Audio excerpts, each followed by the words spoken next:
Good morning. Please turn with me to Psalm 33. Psalm 33 as we look at the message of the topic this morning. Daycare. Daycare. And as usual, my titles go one direction, but they don't typically stay that way. This one I'm going to start out with an apology. I think I brought mom out too quick this week. So if we have low attendance next week, it might either be because of the sermon or COVID. No, anyway, hopefully everybody's got COVID, but appreciate mom for soldiering through. I hear a few other coughs. Hopefully folks are on the way to recovering because we have a few folks we've already offered up prayers for, saying hopefully they continue well in their recovery, understanding that it seems like a lot of folks are coming down with stuff right now. So with that, apologize, Mom, for dragging you out too quickly. Everybody else, same thing. If you're coughing, hope you get well soon. But we're going to talk about daycare today because in the news this week was a daycare out in New York City that was actually fronting for selling fentanyl, a highly toxic drug that ended up killing one of the young people in their care, poisoning a number of others who they were able to save. And the reason why fentanyl came to mind, not fentanyl, daycare came to mind was because of, as we talked about in one of the short lessons recently posted, is that this thing that we actually saw in the passage that Don read from Psalm 36, his readings that we're going to start this week.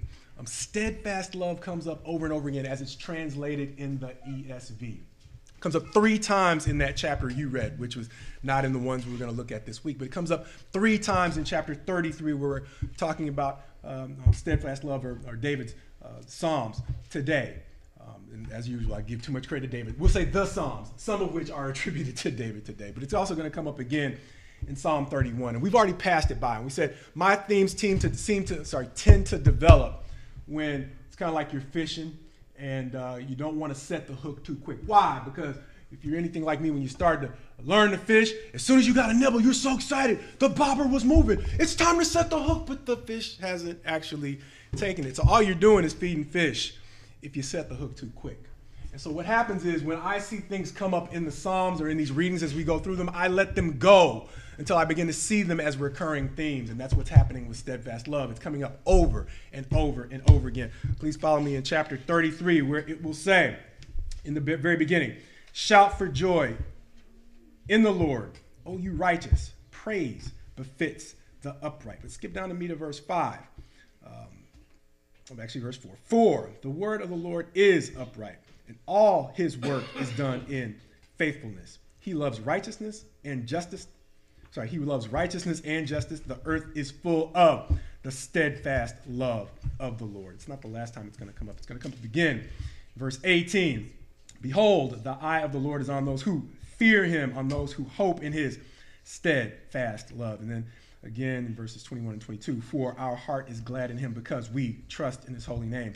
Let your steadfast love, O Lord, be upon us, even as we hope in you. It's going to be 3 times again in 31. But the reason why steadfast love, as it's translated here, is something that's important to me is because, as we mentioned before, we live in a time where it's often taught that God's love is unconditional. And I don't want to go back to that dead horse, but I am, because it's coming up so much in these verses. And the difference between that whole concept of unconditional love and steadfast love can be seen in this chapter, because most of what he's talking about in this whole discussion of steadfast love has to do with the whole concept of power. Please back up with me to verses 16 and 17. The king is not saved by his great army. A warrior is not delivered by his great strength. The war horse is a false hope for salvation, and by its great might it cannot rescue. Well, what are you talking about, David? You got horses, I'm guessing, in Israel's army. I'm sure there are a couple of soldiers that have been saved by the power of the war horse. So what are you actually talking about? Well, I think he's talking about this whole concept that we talked about in the short lesson. See, there are some things I can do within God's power, the power that he's given me, that do not carry with it his authority. And over time, I have not only learned to pray for the power that God can give, but the authority that he can give. Why? Because when we're talking about daycare, that daycare had the power to deal fentanyl from under the floorboards. But law enforcement showed up to remind them that they did not have the authority to use a daycare as a front for dealing drugs. And so ultimately, when we're looking at these passages that David is using to help us understand God's people, he is saying, it is one thing, Israel, under me, your greatest military king, to believe that God's people are here to flex his military muscle.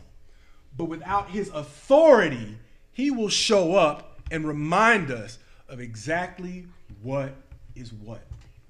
And so when we're looking at that concept of steadfast love, the reason why it makes such a difference to me to once again harp on its distinction from unconditional love is unconditional love is go ahead, bud. We know you're there to care for kids, but to make an omelet, you got to break a few eggs. That's unconditional love. I hate to break it to you. Steadfast love says, however, there are some limits on the things that you can do. If you have been commissioned to do one thing, care for kids, and you end up doing things that are in your power that result in you getting the opposite results of what you have been commissioned to do. And so when we're talking about this whole concept of the difference between steadfast love and unconditional love, it is once again reminding us that there are times, as our brother brought up in class, where we see the difference in some of David's Psalms between that whole concept of sin and transgression and iniquity. Sometimes we can end up in places of iniquity without really noticing it. And so what they found when they made the arrests at that daycare is that there was a drug house in the same neighborhood that basically had the primary stash. So what I'm going to submit to you is that without having done a whole lot of research, is I'm going to say that that probably happened by degrees. By degrees, that drug dealing was probably going on, and it probably extended into, hey, I got a great idea. Where's the last place people are actually going to check for the drugs? Well, fentanyl's pretty dangerous. I mean, we got stories about police officers just coming in contact with it and having to have their lives saved, right? So it's not like we don't know how toxic it is, right? But at a certain point, by degrees, power unchecked goes from sin into iniquity. And one of the great things in David's life is he understands the difference between sins that cost him and sins that cost others. And so when David is writing these Psalms, he is, even though he might not have written 33, he is a man who fully understands why we said in Psalm 32, it's important to understand the difference between sin, a mistake that I can make when I'm trying to aim at the right thing. Transgression, thing that I do where sometimes you can trespass and not know it. It can be an open field. I don't necessarily know who owns that field. But I might assume that just because it's pretty, it's okay for me to hike, go, whatever. And then I learned that I've actually transgressed someone else's property line. And so iniquity calls into question, what do I do once I realize that I have now transgressed a private property line, even if I've assumed it was legitimately safe space for me to wander? And so that is what we're looking at here. Just because I have the power to be on a certain point or portion of property does not mean that I have the authority to be there. And the distinction between, once again, power and authority is something that David seems to know well. Why? Because as much as I want to be that person, I like to be what they call a shot caller. I like to have authority. Why? Because sometimes having authority means that's fewer folks you got to listen to. But when you're put in a position of authority, that means there are more people you're actually responsible for.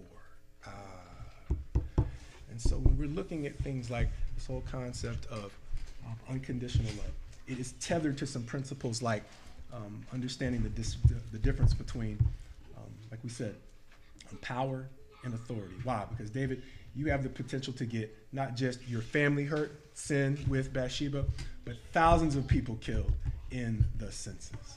But we don't hold that against David. Why? Because God forgave him, so as we said in class. Well, I got to wonder, if God's forgiven him, why would I hold the grudge? Psalm 32 might help us understand, so please back up to Psalm 32. We're not going to read the whole thing, but there are two things that help put God's steadfast love in context that I want to highlight for you. As our brother brought up, I keep saying he brought up in class, but it's true.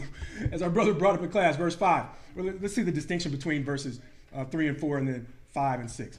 For when I kept silent, okay, I am going to read most of the whole thing, sorry. Verse 1. Blessed is the one whose transgression is forgiven, whose sin is covered. Blessed is the man against whom the Lord counts no iniquity, and in whose spirit there is no deceit.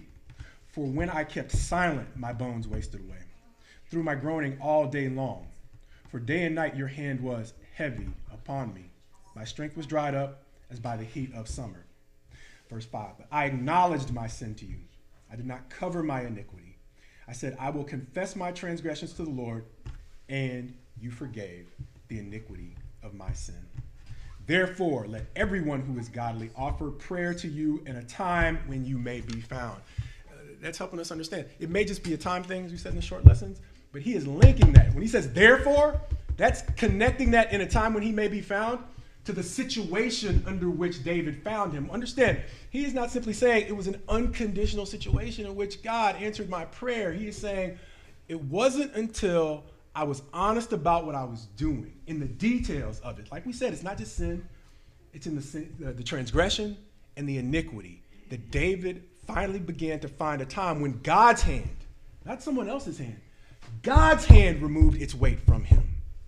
And so when we're looking at this concept of steadfast love, it is conditioned, not in the way that we think of manipulative love. We've made that distinction before, right?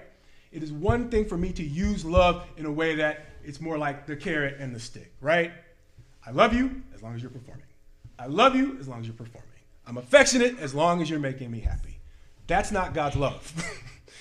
But there are conditions that suggest I don't get to simply conceal my sin and expect to have him consider me, like Abraham, a friend of God, right? And so as we've seen, there are two lines of kings. There are the line of kings in Israel who got to do things their way. They might have believed that love indeed was unconditional. However, there was a consistent pattern with those kings that their reign was on the clock. David, however, was one who to this day, the reign of his kingdom does not end. Why? Because it lives through as communion talk. It's alive through Jesus. Prophesied through Isaiah, right? But the reign of Ahab, where's that? We've talked about it before, right? The reign of Jeroboam, y'all have heard me before, but I'm okay. Where are all those reigns? They were on a clock, and that clock ticked, and it's over. And so it wasn't unconditional. They had the freedom to make it whatever they wanted to be. But God had the freedom, as God, to put the limits or the time limit on that reign. So in addition to saying that it wasn't until even one after my own heart acknowledged his sin that I removed my hand of discipline from him, he's going to say, okay, now, as we mentioned, now that you've found forgiveness, David, what are you going to do with it? As we said in verse 8, it seems that God is going to step in personally and say, I will instruct you and teach you in the way you should go. I will counsel you with my eye upon you. Be not like horse or mule without understanding, which must be curbed with bit and bridle, or it will not stay near you. Understand, he is talking about, as we said, going back to Psalm 23, paths of righteousness. If you connect what he's saying here back to Psalm 23, what you're seeing is David praising God. Why? Because you're following me wherever I want to go? No, but if you listen to popular music, that's what you're going to believe grace is. Because you're going to believe that no matter where I go, there is God's grace with me. That's not how it works. How do we know? Because verse 10, same chapter, many are the sorrows of the wicked, but steadfast love surrounds the one who trusts in the Lord. It's not unqualified.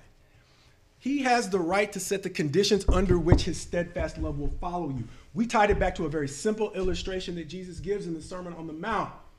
There are two paths. There's the straight and the narrow, and then there's the broad one.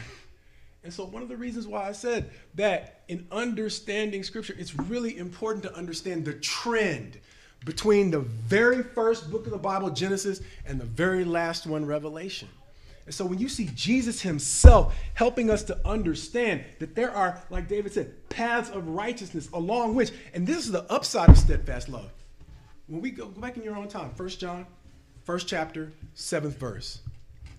If we walk in the light, much like that path, as he is in the light, the blood of God is continually cleansing us from all sin. That's the upside of steadfast love. It's easy to get confused with a blank check because in the right places, it is a blank check. Okay, that's going too far. But when he says he's continually cleansing us from all sin, he's simply saying in Psalm 32, please do not be like the horse or mule that strays away to places where I have not promised you that continual cleansing that comes for those who are diligently seeking God. He's basically saying, going back to Psalm 31, and once again, that term, steadfast love, is going to come up over and over again. Verse 7, I will rejoice and be glad in your steadfast love, because you have seen my affliction. You have known the distress of my soul. Down in verse 16, make your face shine on your servant. Save me in your steadfast love. And again in verse 21, blessed be the Lord, for he has wondrously shown his steadfast love to me when I was in a besieged city. But understand, the thing to which steadfast love is tethered to in Psalm 31. It's in verse 19.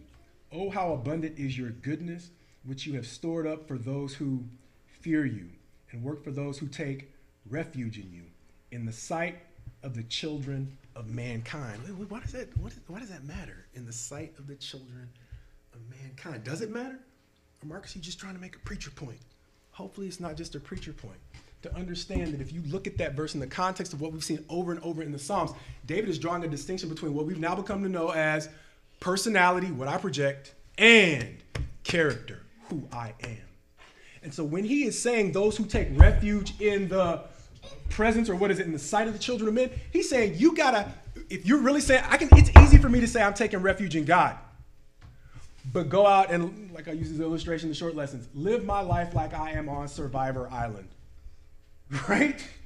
Ultimately, life do we come out of the womb being cutthroat? I don't think so. But life puts us all in certain circumstances where that really seems like it's our only option to survive. And when the word in the New Testament calls us to question whether or not we are being transformed into the image of God or conformed into the image of the world, what he is saying is no matter what your stress is on the outside, he can forgive you along those paths of righteousness because he knows what your job is like. But at a certain point, you can't come untethered from what he is calling you to be inside. And at a certain point, you can't shirk the responsibility and the struggle of what it means to be different in your environment.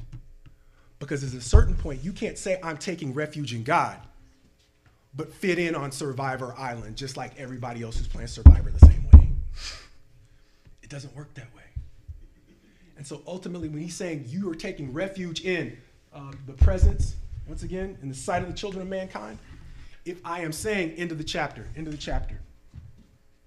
verse 23, love the Lord, all you his saints. The Lord preserves the faithful, but abundantly repays the one who acts in pride. Be strong and let your heart take courage, all you who wait for the Lord. There are times when it's going to make sense for me to just do everything I can to fit the mold of the job, to survive according to its standards, and do everything that has all the trappings of being. Let's take it back to where it's an example I'm trying to avoid. But I had a friend who represented someone who was charged with a very serious criminal sexual assault. And when you're picking a jury, you have the right to just swipe some people, get rid of them, just cause. This individual left a rape victim on the jury. This individual left a man on the jury whose sister had been raped. That jury acquitted that man inside of an hour. Because there are times when the standard canon for how you do your job doesn't fit with who you are as a believer. So I got a chance to say that, see a situation in which if you try that case according to conventional wisdom, you might lose. Because if people see you getting rid of all the folks who have experienced what your client's accused of, it's going to raise a red flag that you got something to hide, buddy. But if you have the courage to say you really are a Christian and you're willing to leave the very people on that jury the conventional wisdom says you need to get rid of, maybe you're giving God a chance to work. I'm not telling you how to do your job, but I'm saying if you really believe in him, at some point you're going to have to put something on that. And I praise God for the times in which I've seen people go against the grain to set an example for me. That if I'm going to say that I am actually waiting on God, then I'm going to have to actually function outwardly as though I'm really waiting on God. And so understanding the way in which my environment does business. I have to also understand the times in which I have to break. Why? Because like we said, I often look at the things that God is asking me to do for the rights that it's depriving me. I don't often see the way in which he is about to do unusual things through me stepping off the beaten path into paths, not just any paths, into paths of righteousness that he has laid out for me. And so to the degree I simply stay along the paths of Survivor Island, I am not giving myself the opportunity to see some of these great things that are described in the lives of believers. And so often what we are doing is we are caught in the position of often having to explain away the miraculous, right? Because it doesn't happen anymore. Now, I'm not getting into an argument about whether or not we can speak in tongues and raise the dead and this and that. I believe that certain of that stuff is, yeah. But I do believe that beyond the miraculous, God has the opportunity to show that if you actually trust in me, these things, otherwise these stories don't matter. Otherwise these stories don't matter. If he really isn't going to show up when you depend on him, as opposed to conventional wisdom, then we don't believe. And what is it? Let's just go home. You want to go have dinner? We want to go have dinner at. I'm done. It's not how it works. I'm sorry. I'm ranting. I do that. I apologize. But the bottom line is when we're talking about that whole concept of unconditional love, unconditional love says I can get God's blessings any way I try to serve him. And he doesn't show up miraculously along any path. His promise is on the narrow path. 1 John, his promise is along the light or the well-lit path. So walk in the light as he is in the light, that's where the miraculous happens. That's where the miraculous. I'm telling you another story. I know an elder who was on his way to a camping trip. Young son, about grown now, might not have ever grew up. That elder didn't tell him to get away from that propane tank as I'm checking it before we go head off to family reunion. That propane tank blew up. Got a chance to meet them at the hospital. You never know that man had a propane tank blow up in his face. And one of the reasons why I mention that is because sometimes I just mention random stories, but there's a man whose life I got to see lived out in a way where he wasn't ashamed to say the same thing I'm telling you. Just in our private conversations, Marcus, I might not believe in faith healing, but I do believe that God still does miraculous things with healing. He said that before the tank blew up in his face. And I got to see a man who I can't see any scars of that situation on today. So I don't put limits on God. I try not to, because we are naturally conditioned to do that.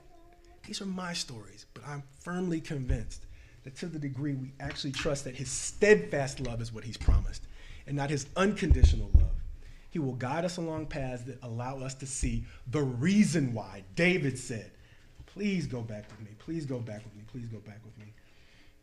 Or forward with me to Psalm 34.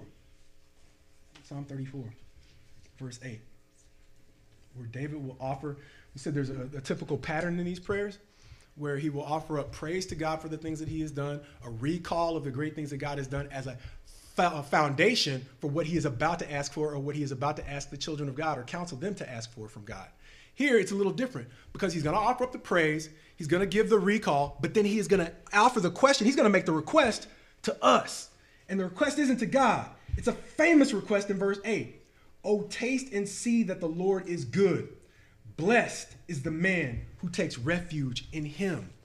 He is asking us to take a chance to look a little bit weird, to do things a different way along the paths of righteousness that he's leading you on so you can see something different happen.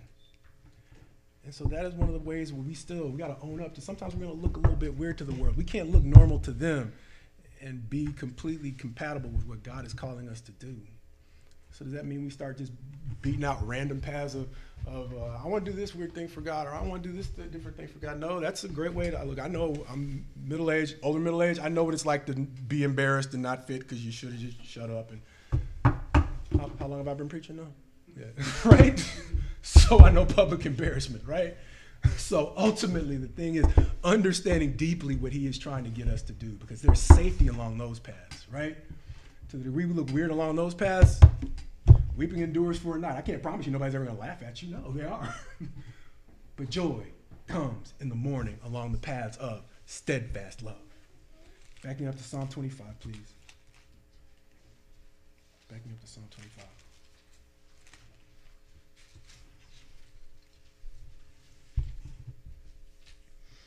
Verse 6.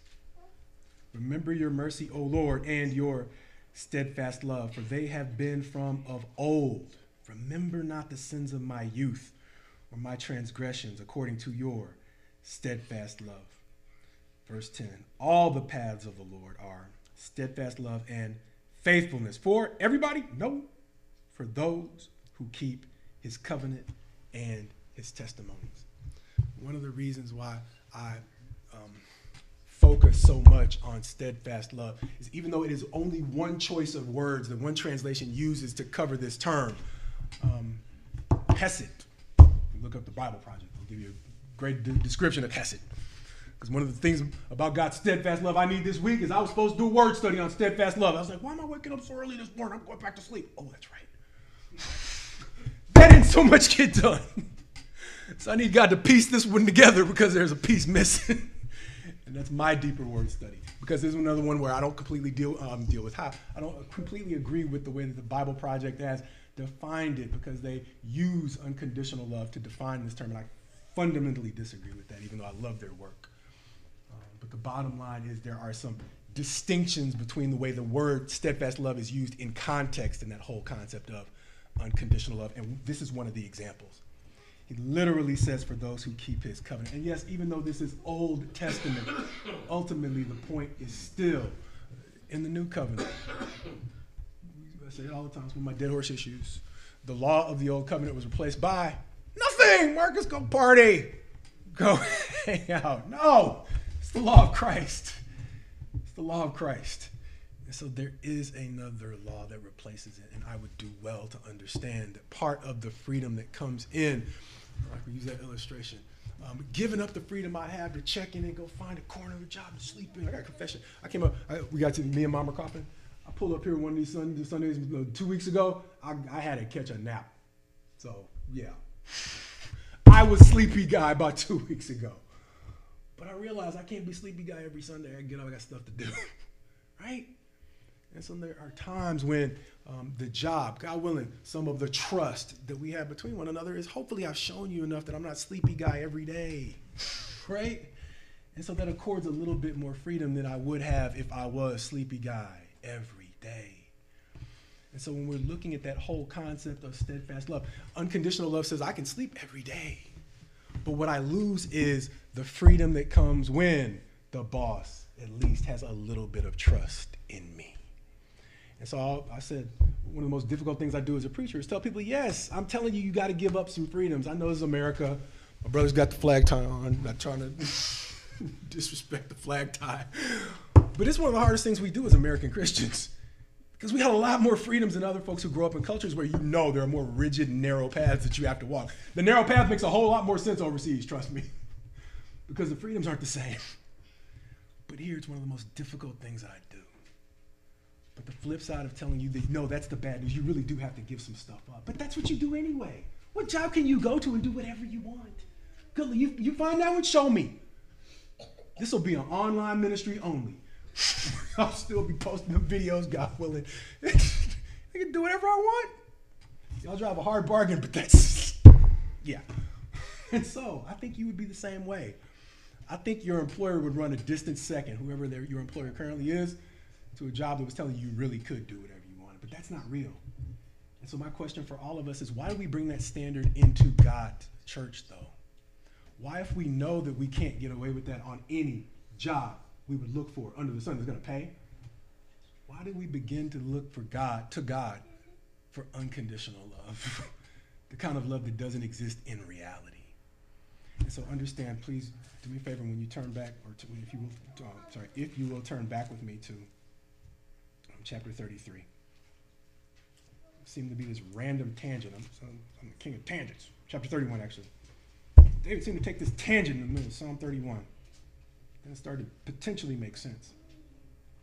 But in verse 6, he says, I hate those who pay regard to worthless idols, but I trust in the Lord. I will rejoice and be glad in your steadfast love. That's one we read before. But understand, why is he talking about worthless idols? Why is he talking about worthless idols? I'm not going to go into the whole idolatry thing, but understand the way that idols basically function. Isaiah, and I said I was going to look at this. Let's end at Isaiah 44. Isaiah 44.